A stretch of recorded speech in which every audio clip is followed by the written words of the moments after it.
I'm Jasmine Marslong, and I've been working as a taxidermist for the past 13 years. I currently work for museums and galleries, and I create private commissions for homes, as well as creating my own work as an artist. I also teach taxidermy from my studio in Hastings. When I started in 2007, I wanted to set myself apart from the usual stereotypes of a taxidermist. It frightened me that I might be labelled as an animal killer. Hunting culture, collecting, colonialism and power are tightly bound within the history of taxidermy, whereas I simply wanted to preserve the beauty of animals that I had found dead by the side of the road. I wanted to make it clear to the outside world I was only going to make work using animals that had died from natural causes, and so I called myself an ethical taxidermist, so that people might question what is an ethical taxidermist. At the time, I couldn't find anyone else using that term, but today it is widely used in the taxidermy community. I spend a lot of my time educating about taxidermy and the intricacies of this truly dedicated craft. I do this as an attempt to distance myself from the stigma that some of my predecessors have given my craft, not to mention how the media portray the industry, as let's be honest, a taxidermist makes for a brilliant villain. As well as creating new taxidermy, I also work with existing museum collections, doing restoration and conservation. And although these historic collections are mostly made up of animals that will have been killed by a collector or sometimes the taxidermist, I believe it is incredibly important to care for these invaluable objects. Some look upon natural history collections with disgust and therefore dismiss them. But during the time these objects were collected and created, it was not solely for entertainment, but for educational and scientific reasons as well. In the 18th and 19th century, we did not have cameras to document the natural world in the way that we have today, and taxidermy was the only way to see animals up close from all over the world. And these objects still exist within museum collections some hundreds of years later. It takes years to become a skilled taxidermist. And to be accomplished, you must have a love and admiration of nature to have the patience to study and imitate it. Although I understand it's hard to get your head around the fact that a collector would have killed a rare bird because they actually loved that creature. I live in St Leonards-on-Sea, only a few minutes' walk from a historical blue plaque commemorating the life of an alleged conman, a taxidermist named George Bristow, that became nationally famous for the biggest taxidermy scandal the country has ever seen, the Hastings Rarities Affair.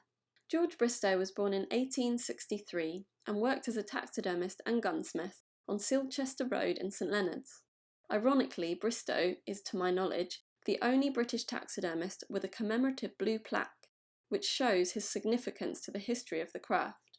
Bristow was wrapped up in the Hastings Rarities Affair because in 1962, which was actually 15 years after his death, the journal British Birds published two articles where authors Max Nicholson and James Ferguson Lees set out to prove that there had been a deliberate deception in the recording of rare birds that had been spotted, shot and collected in and around the Hastings area between 1903 and 1916.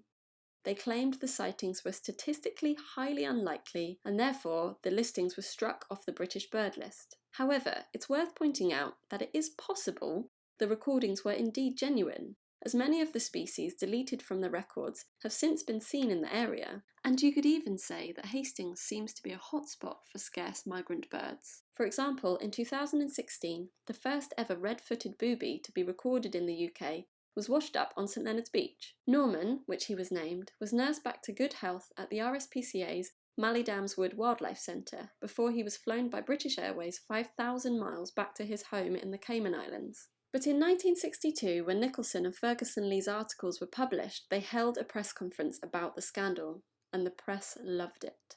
Even though the authors stated they did not wish to prosecute or blame anyone in particular for the fraud, and warned against an investigation to place guilt on any person, alive or dead, the press wanted to hold someone responsible for this brilliant story. And this is when George Bristow comes into the spotlight. As Hastings' local taxidermist, he was given the job of mounting many of these exotic specimens into taxidermy.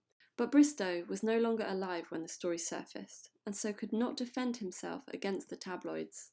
The press concluded that somehow Bristow had received frozen specimens sent over on ships, which, in my opinion, is unlikely, due to the time of which the scandal happened. Most skins at that time were sent overseas, salted and dried to be eventually rehydrated by a taxidermist, and Bristow had shown his freshly killed rare birds to specialists to mark their authenticity. There were also many birds on the list that were not collected by Bristow himself or mounted into taxidermy by Bristow, and some of the rare birds were also simply spotted and not shot by collectors, but these were also struck off the list. The case against Bristow is not proven, and it has significant unanswered questions that are still debated today. Compared to other taxidermists of his day, Bristow did not charge high prices for his work, which you would assume he might do as the fraudster he'd been painted as by the press. I personally believe he was simply a taxidermist like all the others during his time, a tradesman trying to make a living, and a bird watcher spending many hours in the countryside around Hastings waiting to catch a rare species. 100 years later, I also work with rare birds, such as this Sora rail which was found dead on Exminster Marsh in 2016. This little bird was the second ever to be spotted in Devon, and one of only 20 ever to be recorded in the UK. The Royal Albert Memorial Museum commissioned me to mount the bird into taxidermy, and now it's one of only 4 taxidermy specimens of its species within the UK's museum collections. I always try to represent the delicate sides of taxidermy. I express the sensitivity and beauty of my craft to lift the stigma, but essentially I'm doing the same job, but in a different time as George Bristow. My ethics may be different to his, but my materials and processes are still the same over 100 years later.